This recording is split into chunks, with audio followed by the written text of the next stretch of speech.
This is Shopify Masters, the e-commerce marketing podcast for ambitious entrepreneurs. It's powered by Shopify, the easiest way to sell online, in person, and anywhere in between. To start your free 14-day trial, visit shopify.com.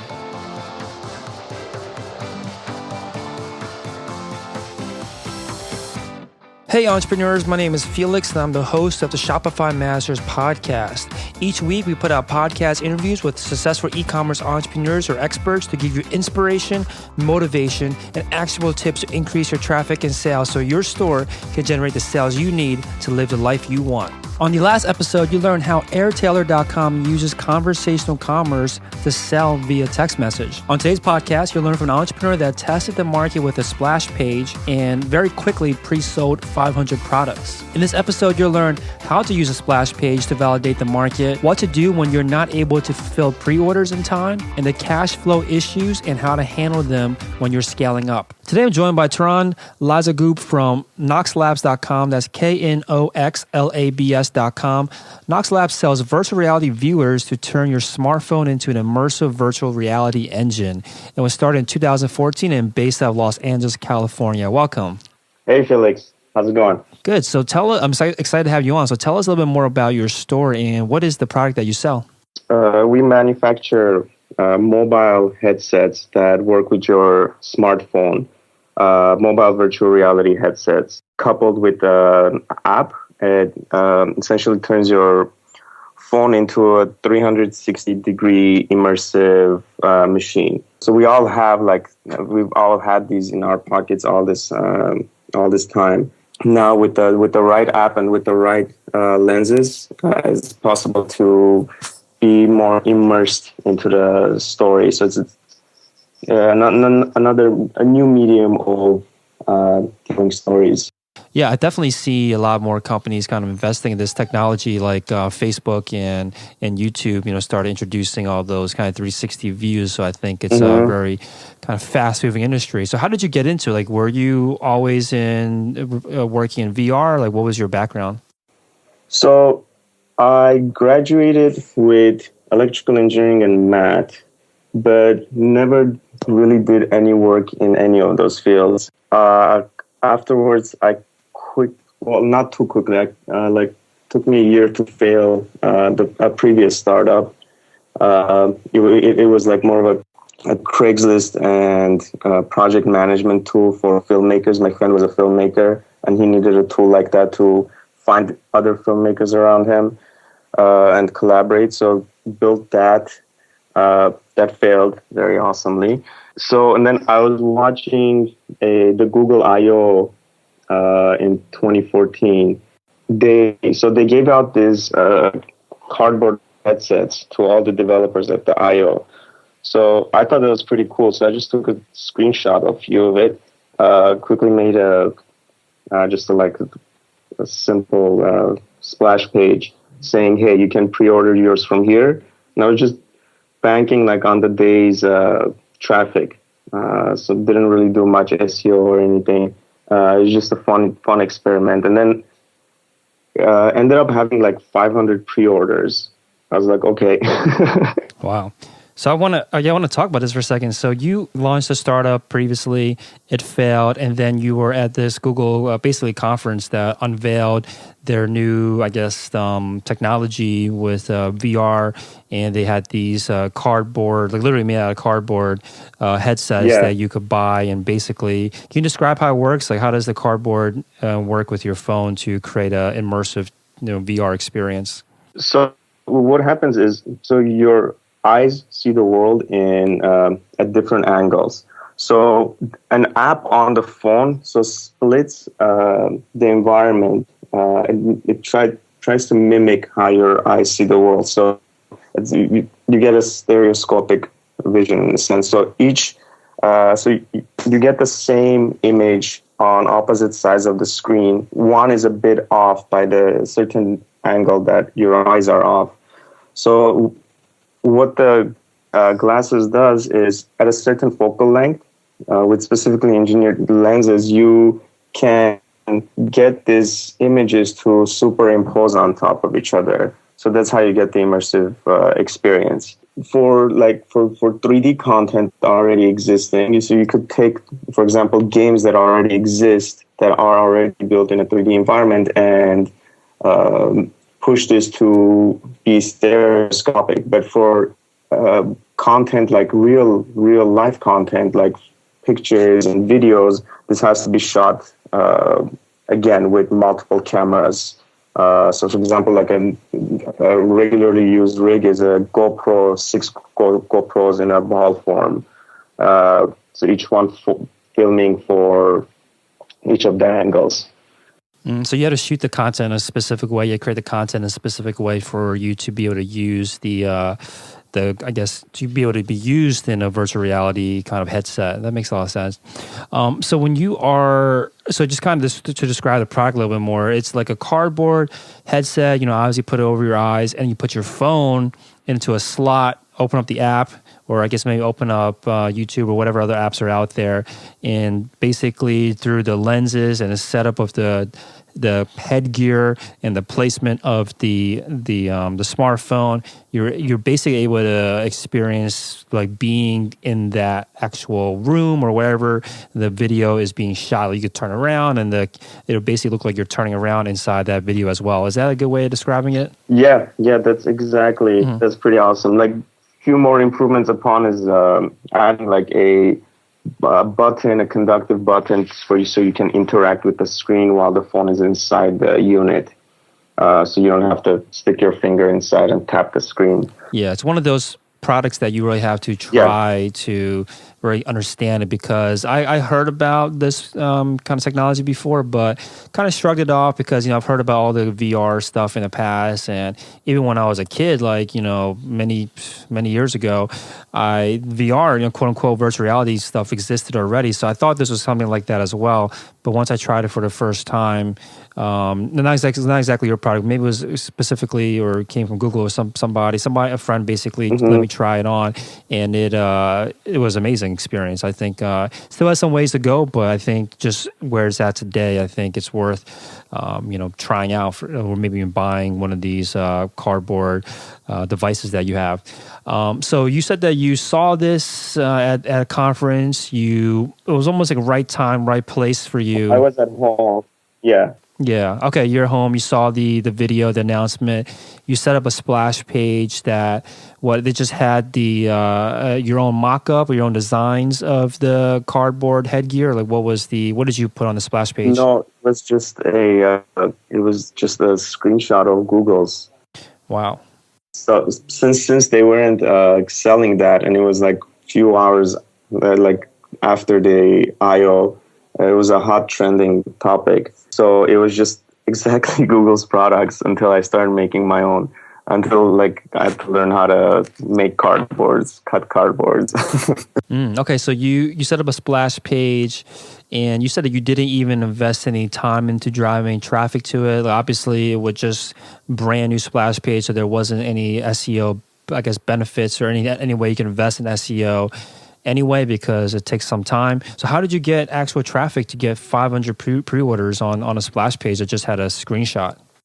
I think it was, besides the I/O page, it was the only other page that mentioned Google I/O. So I think I kind of probably beat the blogs to it as well, or it went right at the same time as the blogs were mentioning Google Cardboard. So it just luckily just got stuck in the medium. I think like about 40 to 50% of anything you do is just time based. Is you can call it luck, but it's just being in the right place. Like, I think most of it has to do with that. At least a main part of it. Yeah, that makes a lot of sense. I think a big part of being a successful entrepreneur is, like you're saying, timing. And timing comes into play when you're able to quickly recognize opportunities, right? Because you're able to see, this is an opportunity.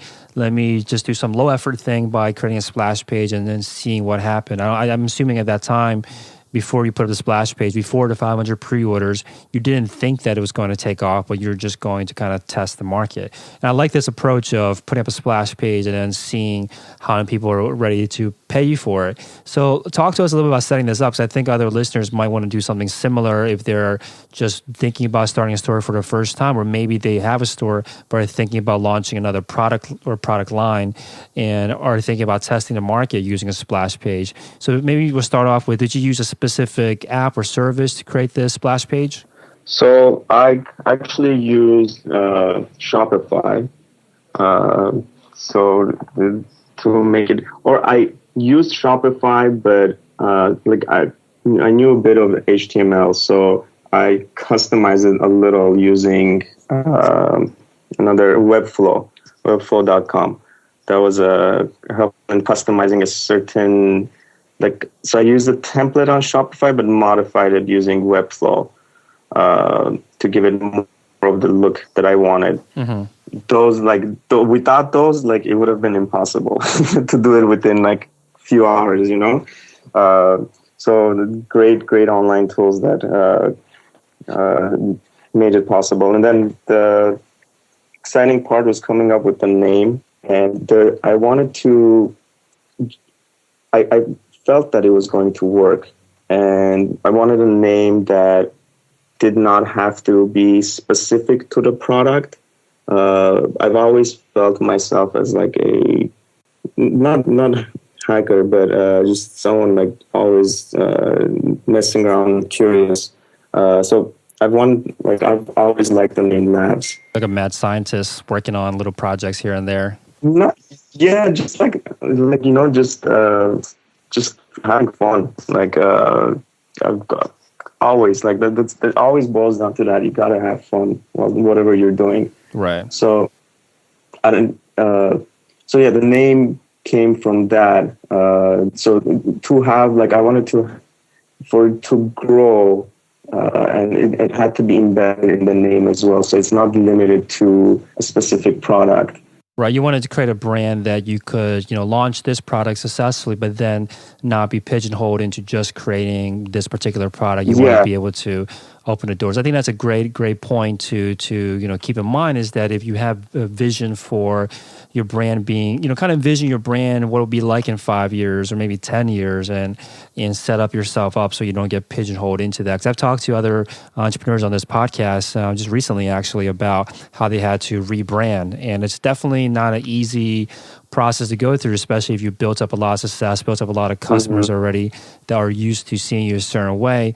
When you start a new brand and rebrand, you're not only starting to build something new from scratch, but then you might also alienate or confuse your existing customers. So I think that's a great point, that you want to be prepared for what you want to be doing next, and not just thinking about what's right in front of you. So I just want to talk about a splash page a little bit more. So you created this on Shopify. You had some HTML changes to it just to change the flow that you wanted for it. And did you say hey, this is a pre-order and click here to pre-order? Because obviously you didn't have any products at the time. Tell us about that. Awesome. Yeah, it was a pre-order. I estimated it would take about 5 to 6 weeks to learn about how to manufacture this. So just randomly put that you'll get your product within 5 to 6 weeks. Then, so within that, the pre-orders that came in got me the money needed to invest in this. So I just literally went from print shop to print shop, learning the process. Never worked with cardboard, never knew how it thinged, and then started calling lens manufacturers to see if I could get those specific lenses that could mimic what Google had done. Went to a bunch of print shops in LA. Some of them were very helpful. Learned, and then started cutting, and then had my uncle assemble them at his apartment. So were you able to do it in 5 to 6 weeks? Were you able to deliver the products in time? It was a bit delayed. No, that was it was delayed. And then within that time, a lot of people, a few other companies and people started doing the same thing too. So there's all like this hype, and after the event, Google posted like how to where you could find some of the materials. So all of a sudden, all these materials were not available anywhere. Like you They're being couldn't bought buy it up. online. You couldn't buy it on Amazon because the first model that they made was used magnets and NFC chips for like phone recognition and rubber bands and Velcro, and like those specific things just got bought out. So I had to go and like start looking into actually buying it from non-traditional sources, or like the Velcro and stuff, going to manufacturers and having them cut to a specific measurement. So I think I went like all the way in, like to just to get it done, however it took. So these are all this issue of not having the supply need or supply required. This was happening during those 5 to 6 weeks, or during right after you had that successful pre-sale. So you were just like hustling, trying to find all the things that you needed to put it together. Yeah, it was an all-out hustle. Yeah. So what kind of emotions were I guess going through your head? Because I can imagine if I was in your situation, I would be like super happy, like, wow, I can't believe 500 people will put money into this, and then quickly be like panicking, like, oh my God, how am I going to fulfill all this? And then not only that, but then you ran into a bunch of issues with manufacturing. Like, what were you thinking about as you were going through this, 1 or 2 or 3 month phase of starting this business from almost like out of nowhere?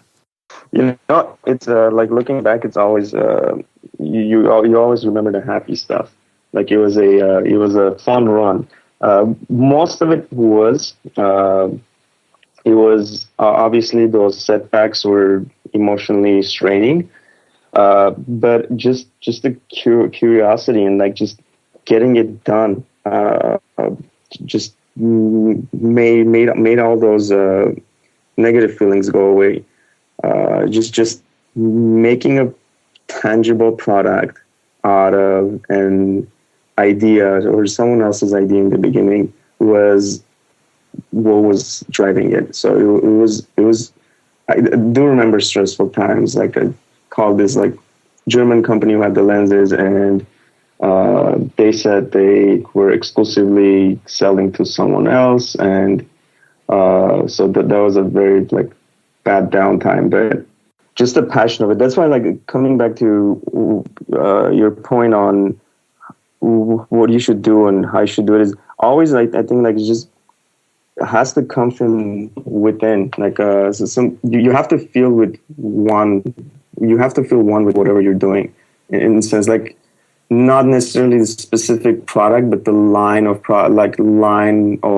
work, or it's just you have to have fun, man. Like that's all it comes down to. Like you have to have fun. Yeah, I know exactly what you're saying. I was actually just talking to the entrepreneur about this, about how important is it to be passionate about the product that you're selling. And he was saying something that I totally agree with, which is that what's more important than being passionate about the product is being passionate about the process, about going through the process of starting a company. You could be selling socks or cars or VR goggles, whatever it is. Like the most successful entrepreneurs are the ones that fall in love with going through the hustle and the struggle, and not just the good times, but the bad times, and being a part of that process, because there is no end destination, right? A lot of people think like, I'm going to work really hard, get to this final destination place, and I'll be happy or whatever, That never happens, right? There is no kind of end destination. You really have to enjoy the process. Otherwise, you're not going to you won't last, you won't be able to stick it out because someone else is ready to do the work. Yeah, not at all. And like, there's no end destination, and there's like literally no beginning either. Like, it's just so awesome. Like, where you get a single neuron firing that turns into other neurons, that turns into an idea, turns into something tangible, and you cause that momentum forward. Yeah. that's the awesome part. No, I said this on a past podcast, which is when you are an entrepreneur and you're selling products, physical or digital, you're basically performing a magic trick that takes many months or maybe many years to play out, because you're literally taking something in your mind, something that doesn't exist yet, and then turning it into something that does exist. And that's like a legit like magic trick, right? It takes a long time for it to pan out. Yeah, I agree. That's a good way of putting it. No, I try to think of it that way now, because you have to stop and appreciate that you are doing something that most people aren't going to think is possible, because it doesn't seem like it's possible. But once you put in the work day in, day out, it starts coming together. And I think that's why you have to fall in love with it, because it's a slow process. But as long as you put in the work, I think you can make strides. So you said that you weren't able to hit that 5 to 6 week deadline. How long did it take, and how did customers react to that? Customers, some were supportive, a lot were very so in an age where like we get instant satisfaction from instant gratification from anything, even like buying from Amazon, right? It's going to be there in 2 days. Yeah. So there's this notion created that everything's going to be like that.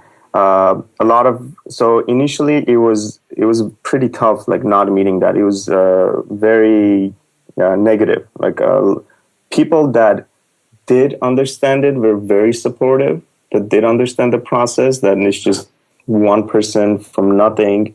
But most of the customers didn't. They just are very, very like hurling out, where's my product? Where's my product? Mm-hmm. So, but it comes from the current way, the current way the ecosystem is set up. So always keeping them in constant communication, mm-hmm. just letting them know what's going on. Hey, I got this part. Now I got this part. Now I'm working on this part. This is the process. This is like sending videos of like it being cut. Just constant updates. Yeah, that transparency is definitely important. It's very, and it travels a long way. It goes a long way. Like it doesn't matter what the difficulty is. Like even if you woke up late, it's just being transparent about it. It's like all human beings appreciate true emotion. So that helped it through.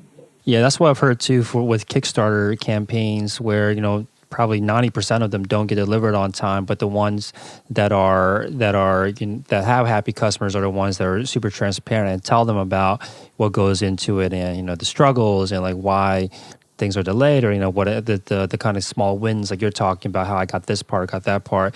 As long as people recognize that not only are you being transparent, but that you're an actual person, I think that goes a long way, because a lot of us are now, very kind of wary of big corporations. And if you're faceless and people don't realize that you're a person, then they start thinking that, this is another company that's trying to take my money and run with it. Exactly. So yeah, I think that's important to just come out, be honest, and be vulnerable, even saying like, hey, look, this is what's going on. I think people really appreciate that. Cool. So 500 pre-orders, you eventually were able to get them out on time. What was next? Like, when did you decide to say, okay, let's turn this into an actual storefront, and rather than doing pre-sales, actually be able to sell these outright? So what happened is, again, chance, a company from San Francisco contacted saying, hey, can we get our name printed on these? So obviously say yes, and then try to get out under it afterwards. So I said, sure, I can do it. And then started learning how that could be done. So that was what drove most of it. And then I started reaching out to some brands afterwards saying, hey, you could do this, use this as a marketing tool. And then a lot of agencies and brands, mostly from overseas, started contacting, saying, hey, we want to brand this, we want to brand this. So a lot, what made me more confident to sell it to consumer was the business push. So the B2B interest, So initially you were selling it to businesses directly that wanted to put their own brand on the devices that you're selling? Yeah, I was doing both. So after pre-orders, like after I had a certain supply already in set, I opened it to orders. So it was attacking at both channels, one B2C and the other to businesses.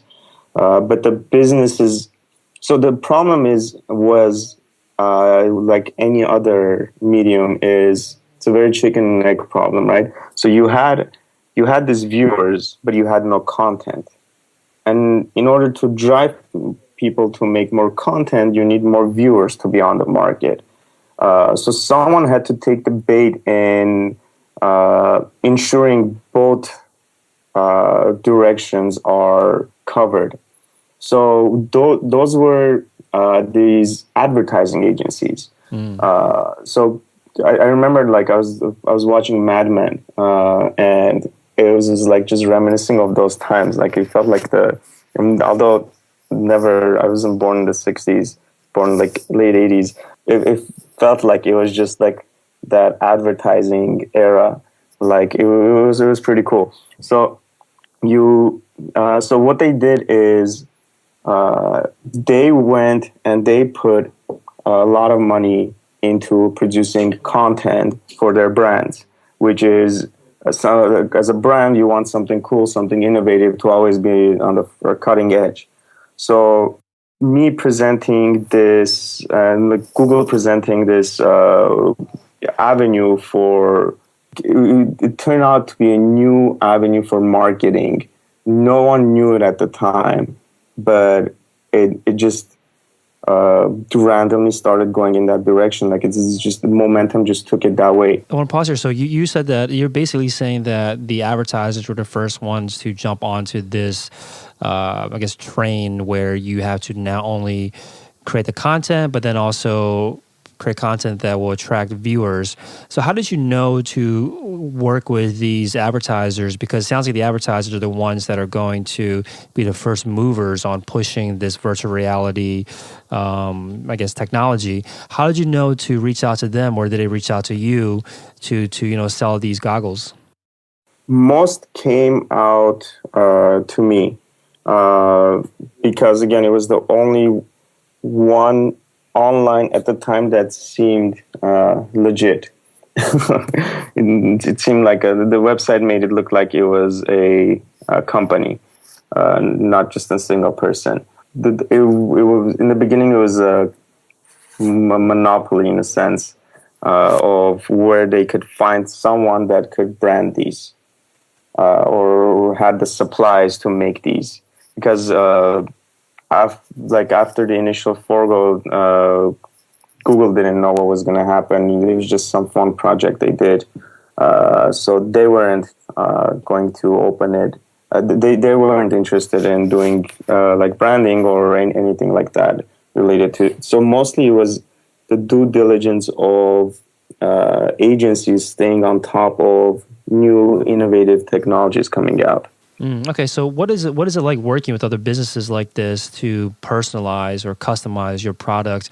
And like, what are kind of, I guess, some of the pros and cons going that route versus selling directly to consumers? So it's a lot more tiresome, a lot more back and forth emails, but it's much more rewarding because it's you see innovation firsthand. Like working with like just the creatives is the ideas they have on like even like what kind of content to make. You see it firsthand being formed, which is I would always see like the end product and say, wow, that's a freaking cool ad. That's a pretty awesome like campaign they did. So the rewarding part was actually being part of the campaign. So like having and also since it's still in the beginning, it's total chaos. Like the virtual reality medium is, even though now it's much more formed, but it's still just totally chaotic. No one knows what they're doing. I don't either. But that itself allows for you to be creative. And I think that's the with brands, that's what resonated well is since they didn't know what they're doing. That is, anything was for grabs, so you could exert your own creativity into the process as well. I think this is an important point to talk about. A lot of stores will probably be selling in industries that don't change much, but there's definitely a lot of industries that you can get into that are quickly changing, that just came out into the marketplace and are rapidly changing, and no industry leader really knows what's going on, like the way that you're describing virtual reality, like what's happening with virtual reality technology. So in those situations, because so much change is going on, so much chaos, how do you kind of keep it all under control for your own business and know what you should be doing for your business? A lot of it, it has to do with intuition. I don't think we're taught much about it in school. It's we were more taught about the specific aspects, more about logic, getting the specific solution to a specific problem. But then at the end of the day, the decisions you make, most of it are very emotional. You have all these senses that processes all this like information. At the end, it comes within you. It's a very emotional yes, no, this is the right way. So I think a lot of it is listening to yourself. Just because there is no right or wrong. Like it's just like the voice within is. For at least for me, it's always been pretty right when I've listened to it. So it's just listening to yourself. I think entrepreneurial intuition is definitely underrated. A lot of times we talk about how can we look at the analytics, how can we look at the data, and that stuff is all really important. But don't discount your intuition like the way you're saying. And I think another point you made is really important too, not just for entrepreneurs, but also when you market to people, that what you're saying about how we make decisions emotionally. And that's so true. We and all of your own customers out there, people that are listening, they make the decisions emotionally first to buy something or not, and then logically they justify that decision. So exactly. Always think about that first, which is why you always want to lead with emotions, sell people on their emotional kind of side first, and then their logic side would turn on and try to justify their emotional decision. So not just important for entrepreneurs, but also when you sit down and write your copy or put together your videos for your marketing and all that. So speaking of intuition, I want to make sure this is kind of actionable for the listeners. Is there a way to improve your intuition? Is it just getting more experience? Like, is it even possible to improve your kind of entrepreneurial gut? Yeah, I think it's self-gravitating. The more you use it, the better you get at using it. Just like logic. So it's just is not to disregard one with the other. So it's to you use them in balance. I think, and a lot of like it's also surrounding yourself with a team that is appreciative and understanding of your actions, your intuition, your feelings, and they're more or less on the same line of sight. So that helps a lot. Like learning from others that are appreciative but not similar to it. Okay. So let's talk about the business. How you've been in business for coming up on 2 years now, had a really good kind of traction early on. How successful is the business today? And share whatever numbers you're comfortable sharing. So now it's a decent sized team. We have 7 guys here in our Los Angeles office. We have about 25-30 workers using it for assembling, again in Los Angeles. About we have 7 developers in Armenia. That's where I come from, so it's had a lot of friends there. So it's grown substantially. Last year we did about 2.9 million in sales. So we get about like 80,000 views a month on the web page. So yeah, and then it's the direction has changed a little too on the business. That's amazing. 2.9 million in sales, all from a pre-order page that you saw sitting at home watching some kind of event and putting it up. That's amazing. I think that speaks not just volumes about making sure that you're able to seize opportunities, but then really keep on executing on it over and over again, right? Which is how you're able to almost hit $3 million within your first full year of business. So I guess just being first on the market was how you got traction early on. Is that still how do you generate, I guess, traffic today? Like what are some of the main channels of traffic for you? So now, Google they formed a unit within the company called the cardboard unit, and so they contacted me at the time and saying, if like we love that you're spreading cardboard love, we would love for you to be part of the this experiment, because they didn't even know where it was going. So that helped a lot. So in getting a certification from them, in a sense that Knox Labs is a Google certified partner. So a lot of traction came from that. So and obviously, like immediately you had already in that time having a lot of these products being produced in China, much cheaper and not as good quality. So getting that certification, in a sense, locked it down to where, hey, whoever was any agency, any brand wanting to get into using this automatically come to us because of the association, and so that tremendously helped a lot. And now it's more of we're trying to push where mobile VR is heading, instead of like taking. So the cardboards we produce are some of it are our own creations, some of it modifications of the Google Cardboard product. So we've taken it more of like as a hybrid agency, where since background is development, we develop apps for brands as well. Since it's such a new market, that's the thing. Like you can just put out and test anything you want.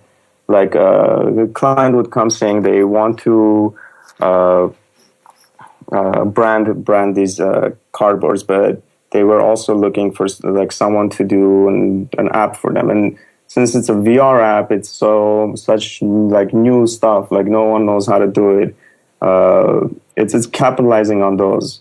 That's saying like just new opportunities. Hey, okay, we can develop the app for you too. So now it's more of an agency model where our core is pushing the hardware, the mobile hardware, making it much, much, much more literally mobile, something you can put in your pocket instead of carrying with you. So concentrating on that as the core, and like looking out for newer branches within the medium as well. So you're basically trying to just do what you did previously by being first on the market, now trying to see where else this technology is going to go and try to be there first again. Yeah, just always, I think, staying ahead of the curve is both fun, and besides that, it's very rewarding.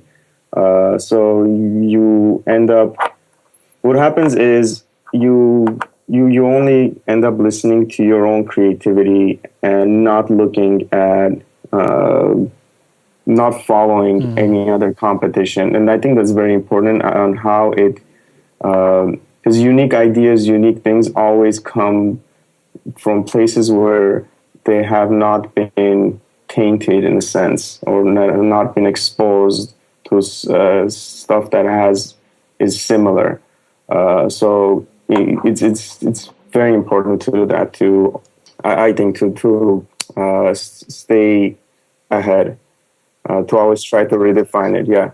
Yeah, I mean, that's why, first mover advantage is a real thing, which is you're the first one out there that's going to capture a lot of the market, at least early on, and give you the traction you need to come out onto the marketplace and for you to get the awareness. But then, of course, from there on, you have to actually execute and deliver. But being first mover will definitely get you the kind of attention a lot easier early on.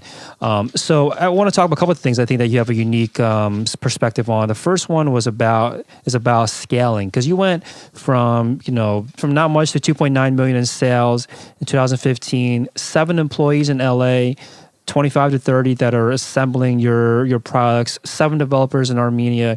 What was painful about this experience? I'm assuming it was painful because you scaled up so quickly. What was that like? The cash flow. It's just, since it's it's something that has a tangible product at the end.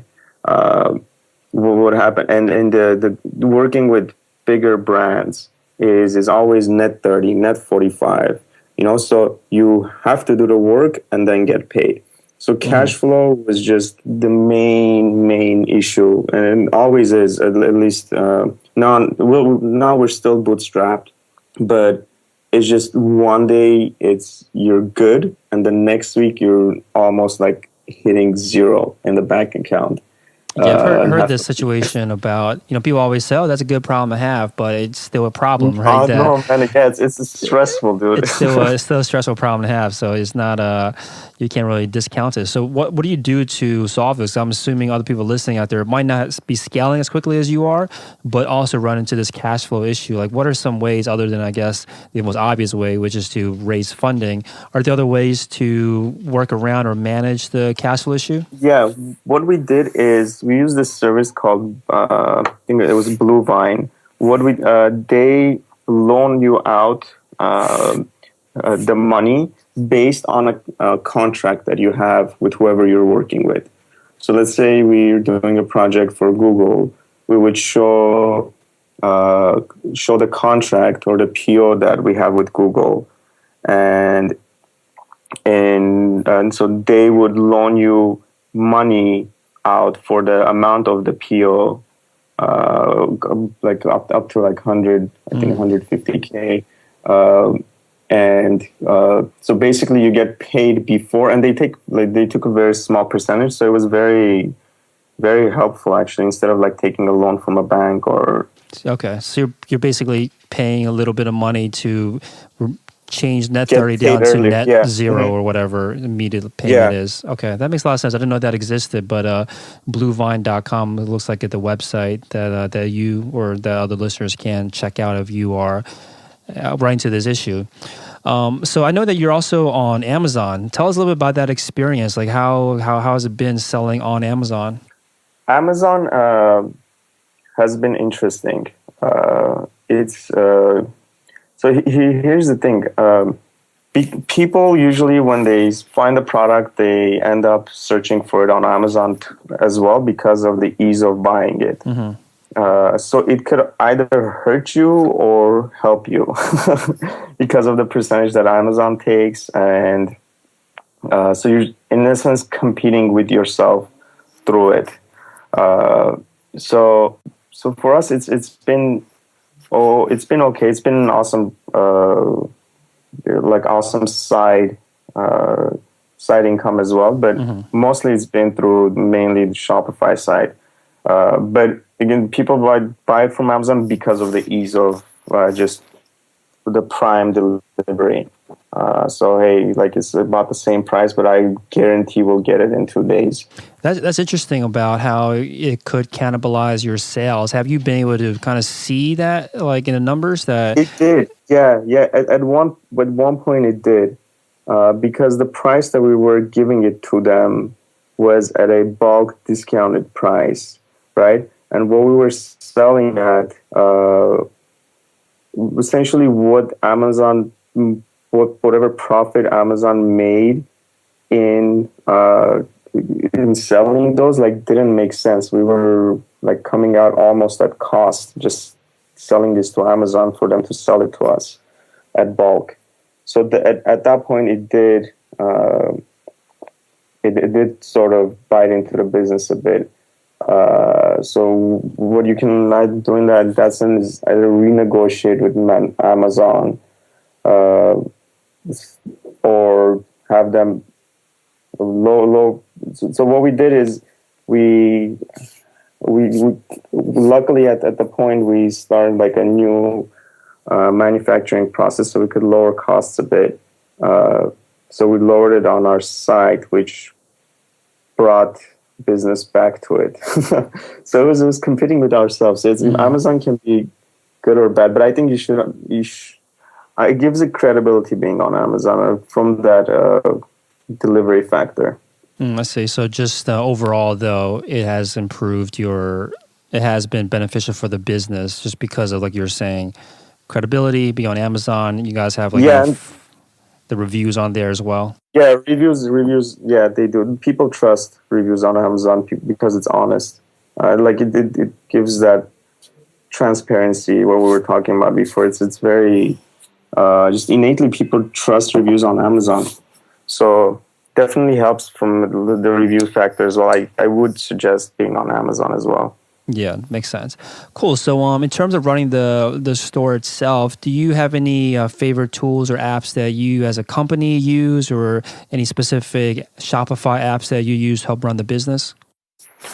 So the Shopify reports are very helpful. Apps, let's see what apps we use. We use Asana for coordinating. That one's pretty helpful. Olark for chat. So you get the little pop-up button on the at the bottom of the page.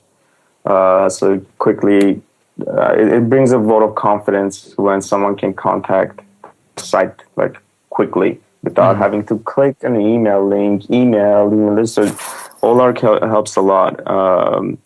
And then ShipStation for shipping. That makes it super.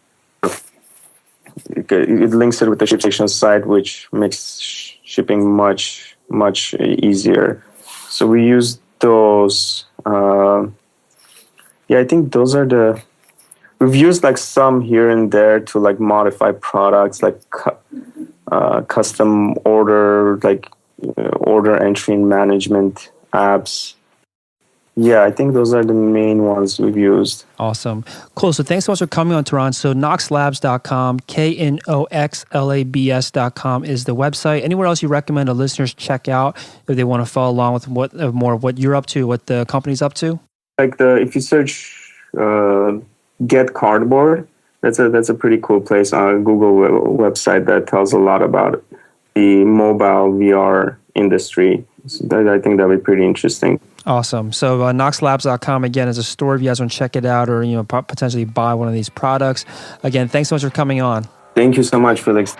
Thanks for listening to Shopify Masters, the e-commerce marketing podcast for ambitious entrepreneurs. To start your store today, visit shopify.com for a free 14-day trial.